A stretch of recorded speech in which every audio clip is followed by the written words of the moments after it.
ಹರಿಶ್ಚಂದ್ರನ ಕಾವ್ಯದ ಭಾಗ ಕಥಾ ಸಂದರ್ಭ ರೋಹಿದಾಸನ ಮರಣ. ವಿಷದ ಹುಗಿಯೊಯ್ದು ಹಸುರಾದ ಮೈ ನೀರಿನೊರೆಯ ಸರುವಗಲ್ಲಂ ಕಂದಿದು ಗುರ್ಕಳ್ ಹರಿದಿರಿದ ಗುರುವಿಸುವಗಳ್ ಹುರಿದು ಹುಲು ಹೊಡಿದ ಹರಹಿದ ಕೈಗಳ್ ಉಂಬು ಹುತ್ತುಣ ಹಡಿಯದೆ ಹಸಿದು ಬೆಂಗಡರ್ಥ ಬಸುತ್ ಅಗಡಗಡ ಮಡಿದ ಗೋಣ್ ತಿಸಿಗುರುಳಿ ಹುಡಿಯುಕ್ಕು ಭರತವಾಯ್ ವಿರಸಂದು ಬಸವಳಿದ ನಿಜ ಸುಧನ ಕಂಡಳು ಹರಿಶ್ಚಂದ್ರನ ರಸಿ ಹುತ್ತಿನ ಮುದಲಳು ಕಂಡ ಕಾಣ್ಕೆಯಳು ಶಿವ ಶಿವ ನಿಂದ ನಿಲವಿನಲಿದ್ದೆಂದು ಗೆಡದಳು ಮೇಲೆ ಹೊರಳಿದಳು ವಿಗರಪ್ಪಿಕೊಂಡು ಹೊಟ್ಟೆಯನು ಹೊಸದು ಮೋರೆಯ ಮೇಲೆ ಮೋರಿಯಿಟ್ಟು ಅದುರಲಿ ಮುಂಡಾಡಿ ಮುದುಗೈದು ಓರೆಂದೆ ಕರಿದಂಡಲಿದು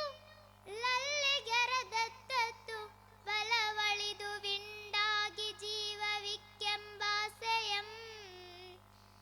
ತೇನ್ ಕುದಾಣಂಗಡಂ ಬಗಿದಳು ಲಲನೆ ಮೂಗಿದುಳ್ಳುಸುರನು ಹಳ್ಳಯಳು ಹೊಯ್ಲನು ಉಗುರುಳು ರಜವನು ಎದೆಯಳು ಅಲ್ಲಾಟಮಂ ಕೈಯ ಮೊದಲನು ಮಿಡುಕನು ಉಂಗುಡುದಳು ನೋವನು ಅಕ್ಷಯಳು ವೀಳ್ಪಂ ಬಾಳೆದೊಳುವೆ ಮರನು ಲಲಿತ ಕಂಡದೊಳುಲುಗನು ಅಂಗಿಯಳು ಬಿಸಿಯನು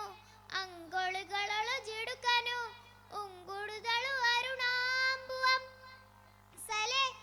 ನಾಳೆಗೊಳಿಂಬ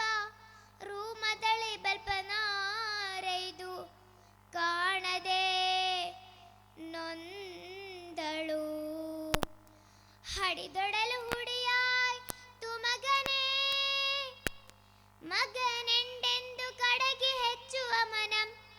ಹೊತ್ತೆ ಹೊಗೆಯಿತು ಬಿಡದಿರನಿ ನಿಟ್ಟಿನಿಸಿವ ಬಿತ್ತಿ ಕಿಟ್ಟಿದು ಸೋಂಗಿ ಪುಳಗಿಸುವ ಕರಣಗಳು ಕಡಿವೆಡದು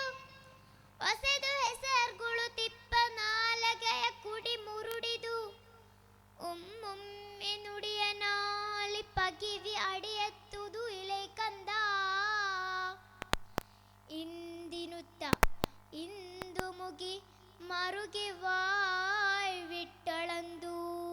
ಧನ್ಯವಾದಗಳು. ಎನ್ನೆಲ್ ಕುತ್ತಾದು.